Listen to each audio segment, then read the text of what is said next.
बिस्मिल्लाहिर्रहमानिर्रहीम अस्सलामुअलैकुम वरहमतुल्लाहि वबरकातुहू। की हाल चाल है जी? ठीक ठाक हो? उम्मीद है अल्लाह ताला दे हुक्म दे नाल इंशाअल्लाह तुसीं सारे ठीक ठाक होवोगे। अल्लाह ताला सब ते रहमत फरमाए, अल्लाह ताला सब नूं अपने हिफ्ज़ो ईमान च रखे, आमीन सुम्मा आमीन। अज दे विलाग दे विच मैं तुहाडे नाल एक इंतहाई अफसोसनाक खबर शेयर करन लगा कि कल यूनीवर्सिटी ऑफ लाहौर जिथे पहलों 15 दिन पहलों एक वाकया पेश आया सी कि एक कमालिए का अवैस सुल्तान नामी लड़के ने चौथी मंजिल तो छाल मार के खुदकशी कर ली सी ते अज फिर एक तालबा ने दूसरी मंजिल तो छाल मार के ते खुदकशी करने की कोशिश की, लेकिन वो हजे तक हस्पताल दे विच बेहोशी की हालत दे विच पई आ ते उहदी मुकम्मल तफसीलात अज दी इस वीडियो दे विच मैं तुहाडे नाल शेयर करांगा। ये वाकया जिहड़ा ये लड़की जिहड़ी है इहदा नाम आ फातिमा, ये फरूखाबाद नारंग मंडी की रहन वाली आ ते उसनूं उहदा भरा जिहड़ा सुबह के टाइम दस रहे ने कि छड्ड के जांदा यूनीवर्सिटी, उस तो बाद वापस चले जांदा। ये जिहड़ी लड़की आ उस तो बाद 8 बजे तो बाद तकरीबन दसदे ने कि इन्हें दूसरी मंजिल तो यूनीवर्सिटी की जिहड़ी आ उथों छलांग लगाई आ और खुदकशी करने की कोशिश की आ। दस रहे ने जिस वेले इन्हें कोशिश की उहदियां दोनों लत्तां जड़ियां ने ना टुट गईयां ने और रीढ़ की हड्डी भी टुट गई आ। उन्होंने बहुत ज़्यादा चोटां आईयां ने। उस तो बाद फौरी तौर पर जिहड़े उत्थे अमला आ को 3 बंदे आए ने उन्होंने फौरी चुक के ते हस्पताल लै गए ने। कोई बंदे हुण बड़ियां उत्ते तनकीदा कर रहे हैं कि जी ये फीमेल कोई औरत होनी चाहिए सी, चुकण वास्ते मर्द लैके गए ने, कोई स्ट्रेचर वगैरह भी नहीं सी, कोई चीज़ भी नहीं सी हैगी, उदा ही घसीट के लै गए। वो बई सब तो अहम उहदी जान आ, उन्होंने चुकना लाजमी आ। उत्थे फीमेल औरत का किसी का इंतजार करते जिहड़ी उन्होंने चुक के जाती जाती उहदी जान भी जा सकती सी। जिस वेले भी कोई इस तरह का मौका आंदा फस्ट एड देने वास्ते ये चीज़ां नहीं सोचनियां चाहिए। सोशल मीडिया ते लोग तनकीद कर रहे हैं, उन्होंने फटाफट चुके ते हस्पताल जिस वेले जिहड़ा यूनीवर्सिटी का उत्थे लैके गए। जिस वेले उत्थे डॉक्टरां ने चैकअप किया, डॉक्टरां ने कहा कि इन्हूं शदीद चोटां आईयां और जिंदगी और मौत का इहदा मसला, इन्हूं फटाफट जनरल हस्पताल पहुँचावो। उत्थों चुकते हैं जनरल हस्पताल लै जाते हैं।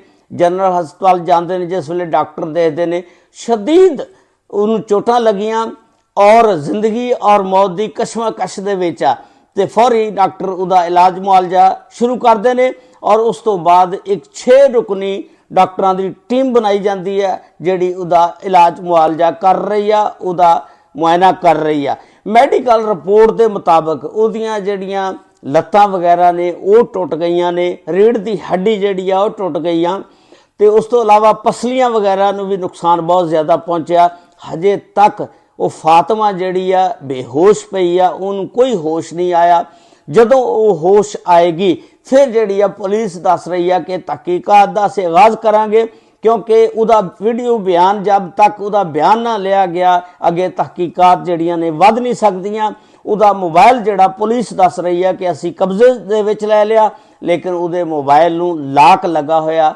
जो ही उन्होंने होश आएगी फिर उहदा लाक जिहड़ा खोलिया जाएगा, मोबाइल का कोड जिहड़ा पुछ के ते फिर उहदे विच आखिरी जिहड़ियां कालां वगैरह होईयां और किहदे नाल राबते दे विच सी ये भी दस्सिया जा रहा कि आखिरी काल उहदे भरा दी आई सी। हो सकदा कि उहदे भरा ने कुछ कहा होवे कि उन्हें बर्दाश्त ना किया होवे गुस्सा ते उन्हें खुदकशी करने की कोशिश की होवे। लेकिन चंद तलबा जिहड़े स्टूडेंट ने उहदे यूनीवर्सिटी दे वो दस रहे ने कि सिलेबस का भी मसला सी, उन्होंने सिलेबस भी नहीं सी मिलिया, फीस भी उन्होंने टाइम ना जमा कराई हर चीज़, लेकिन वो फस्ट ईयर की तालबा सी डी फार्मैसी दी। तुसीं देखो डी फार्मैसी का जिहड़ा पहला अवैस सुल्तान सी वो भी डी फार्मैसी का स्टूडेंट सी, ये भी डी फार्मैसी की स्टूडेंट सी। लेकिन पता नहीं की वजह इस डिपार्टमेंट दे विच कोई मसला आ या इस डिपार्टमेंट दे विच कोई टीचर सख्त आ, ये हुण इनक्वायरी तो बाद ही पता चलेगा कि की मसले मसाइल ने इस डिपार्टमेंट दे कि 15 दिन दे विच ये दूसरी जिहड़ी आ खुदकशी करने की कोशिश फातिमा कर रही आ। उहदी तहकीकात जरूर होनियां चाहिदियां ने। उम्मीद आ इनक्वायरी इहदी जरूर होएगी। आया कि इहदे खुदकशी करने दे विच किसी टीचर ने उन्होंने डांटिया सी, सिलेबस नहीं दिता, या वह जिस वेले घरों आई आ कोई उन्होंने घरों प्रॉब्लम सी जिसकी वजह ना वो टेंशन लै गई, या उहदे भरा ने फोन के उत्ते उन्होंने कोई गल कही जिसकी वजह ना वो टेंशन लै गई और फिर यूनीवर्सिटी की दूसरी मंजिल तो छाल मारी उन्हें और खुदकशी करने की कोशिश की थी। हजे तक हस्पताल दे विच वो बेहोश पई आ फातिमा, हजे तक उन्होंने होश नहीं आया और शदीद चोटां लगियां। अल्लाह ताला उन्होंने जिंदगी दे सकता अगर चाहे, अगर उहदियां चोटां नूं देखा जाए तो उस जिंदगी और मौत की कशमकश दे विच अल्लाह ताला अपनी रहमत दे नाल उन्होंने जिंदगी अता फरमाए और उस यूनीवर्सिटी दे विच आके दोबारा तालीम हासिल करे। ये जिहड़ी निजी यूनीवर्सिटी आ, यूनीवर्सिटी ऑफ लाहौर, ये रायविंड रोड दे उत्ते आ, नवाब टाउन थाना लगदा। नवाब टाउन थाने की जिहड़ी पुलिस उत्थे चले गई।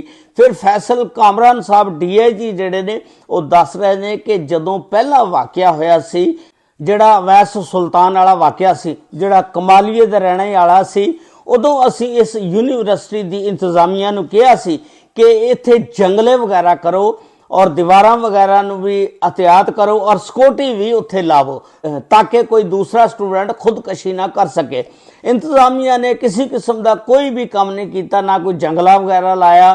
तो उन्होंने यूनीवर्सिटी वालियां ने जिस वेले वाकया होया फौरी तौर पर यूनीवर्सिटी बंद करने का ऐलान कर दिता और ता हुक्म सानी यूनीवर्सिटी जिहड़ी आ बंद रहेगी और लड़कियां नूं स्टूडेंटां नूं कहा कि ऑनलाइन जिहड़े ने वो तुसीं पढ़ो, ऑनलाइन पढ़ाई होएगी। तो यूनीवर्सिटी नूं फौरी तौर पर बंद कर दिता गया। हुण पुलिस तहकीकात करके पता करेगी कि इस लड़की ने, इस बच्ची ने जिहड़ी 20 साल की उम्र दी सी, खुदकशी क्यों करने की कोशिश की थी। ये सारा कुछ इल्ज़ाम जिहड़ा किसी ते नहीं असीं ला सकते कि फलां दी गलती आ। ये पुलिस का काम तहकीकात करनी आ और फिर देखना कि इहदे विच किहड़ा कसूरवार आ। तो अजकल के नौजवान लड़के ने ना जिहड़े प्रैशर बर्दाश्त नहीं करते हैगे, पता नहीं की गल आ, इन्हां दे विच कुवत बर्दाश्त नहीं हैगी, फटाफट खुदकशी की तरफ दौड़ जाते हैं। हालांकि इस्लाम दे विच खुदकशी करना हराम आ, खुदकशी करनी नहीं चाहिए, बल्कि बंदे नूं हालात का मुकाबला करना चाहिए, हालात दे नाल लड़ना चाहिए, कुवत बर्दाश्त पैदा करनी चाहिए और अपने आप ताकत पैदा करनी चाहिए कि मैं हालात दे नाल लड़ांगा, लड़ने की कोशिश करनी चाहिए। बंदे नूं ये नहीं दिल बर्दाश्त हो के कवे चलो ठीक है जी मैं इस दुनिया तो ही चले जाना, ये कोई अच्छी गल नहीं। खुदकशी इस्लाम दे विच हराम आ, हालात का मुकाबला करना चाहिए।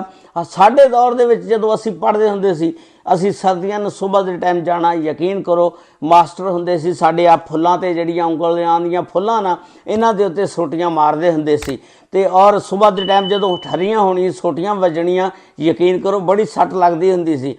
अजकल तो टीचर मारदे भी कोई नहीं हैगे इन्ने, लेकिन पता नहीं कुवत बर्दाश्त नहीं हैगी उन्हां च, गल्लां च ही वो इन्ना गुस्सा कर जांदे ने ते खुदकशी की तरफ मायल हो जांदे ने।